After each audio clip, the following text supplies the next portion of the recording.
All right, welcome again, electronics students. Today we're going to be working on doing our measurements of our radio to see if we put things together right. So I'm looking at the static measurements here on page 10. That's where I'm started yesterday. We finished up with doing the speaker and the earphone jack and the battery holder install. Today we're going to work on doing the measurements here. So if we look here, we're going to do the resistance test first. First we need our ohm meter set to ohms right here. Make sure that you have that set to ohms. And we're going to be putting our COM on test point 10, COM being the black lead, and our red lead going to the top of test point 14 right here. Make sure that your rotary switch right here, this one, is in the off position, so all the way counterclockwise. Okay. Also make sure that your slider switch, this one, is in the down position. Okay, so let's take our measurement here, and it should come up with about 100,000. By the time it stops jumping around here. Okay, so I'm showing 130,000 kilo ohms, or that's 130,000 kilo, or 130 kilo ohms, so that'd be 130,000 ohms. It says that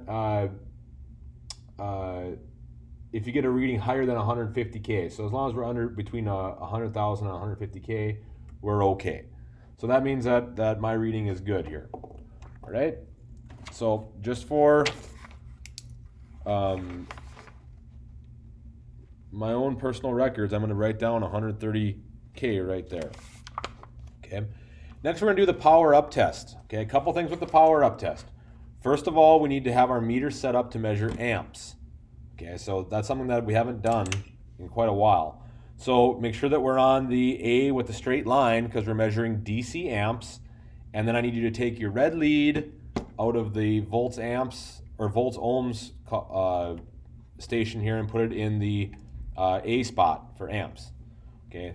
The next thing we have to do is our slider switch has to be up to run this test. So make sure that slider switch is in the up position. Okay. All right, this test is kind of tricky because you have to use that jumper wire that we made. So make sure that you have that handy. And if you look at the diagram, it shows that the jumper wire goes from the negative on the battery to the negative on the radio. So I'm going to connect the jumper wire to the negative on the battery here, and then go to the negative on the radio, just like so.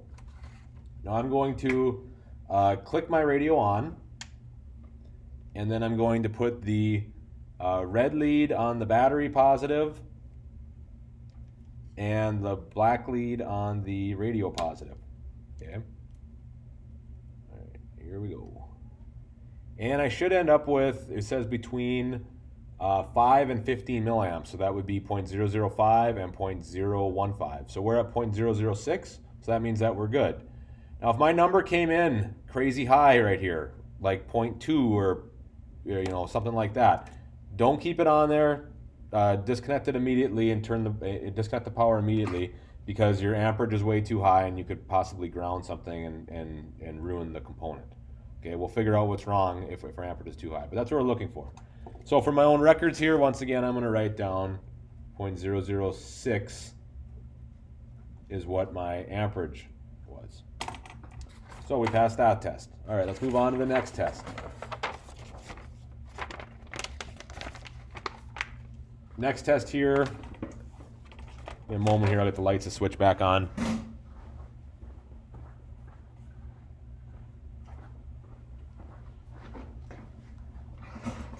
Next test here is our output bias test. So our output bias test is going to be a voltage test. So we need to set our meter back to voltage again. So I'm going to click over to DC volts right here, and then I'm going to put the red lead back into the volts hole over here. Okay. So it looks like ground goes to test point 10 and our red lead goes to test point 8. Okay. And then I should get 4.5 to 5.5. So before I can run this test, I'm actually going to put the battery in here. Now, every time you put the battery in this thing, and the battery is kind of hard to get in this thing. So I don't put it in all the way. I've actually put it in just partly like this. Rather than trying to stick it down below the tabs, we have connection right here. It makes it way easier rather than trying to stick it in there and pull it out again every time, okay? So we're gonna go to test point 10 and test point 8 right here. Let's see what we got. 4.79. Says the voltage should be between 4.5 and 5.5 volts. So, pass that one. All right, let's move on to the next one. Transistor bias test. It says move the positive lead of your volt ohm meter to test point 7.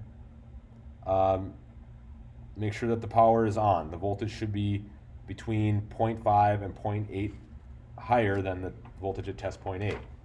So just to remember here, what we just did at test point 8 was 4.788. So I'm going to record that for test point 8. And then let's do test point 7 here. And looks like I get 5.4. Okay. So for test point 7 we get 5.4. And it says it's supposed to be 0.5 to 0.8 higher. And that is definitely within that range. We are about a little bit over 0.6 higher. Okay. All right, input bias. So now we're going to move to test point 6. It says test point 6 should be very close to the voltage of test point 7. So this will be our last test here.